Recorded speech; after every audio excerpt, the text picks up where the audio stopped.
Hello everyone, welcome to Sanmarga classes.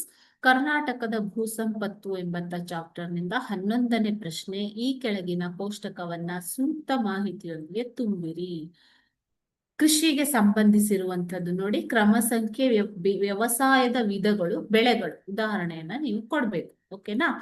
So ಇಲ್ಲಿ ನೋಡಿ, ಕೋಷ್ಟಕನ ಬರ್ದಿದ್ದೀನಿ ನಾನು. ವ್ಯವಸಾಯದ ವಿಧಗಳು, ಮೊದಲನೇದಾಗಿ ಜೀವನಾಧಾರ ಬೇಸಾಯ. ಅದರಲ್ಲಿ ಬೆಳೆಗಳು ಯಾವುವು? ಭತ್ತ, ರಾಗಿ, ಜೋಳ, ಗೋಧಿ. ನೆಡುತೋಪು ಬೇಸಾಯ ಅಂದ್ರೆ ತೋಟಗಾರಿಕೆ, ಕಾಫಿ, ಚಹಾ, ರಬ್ಬರ್.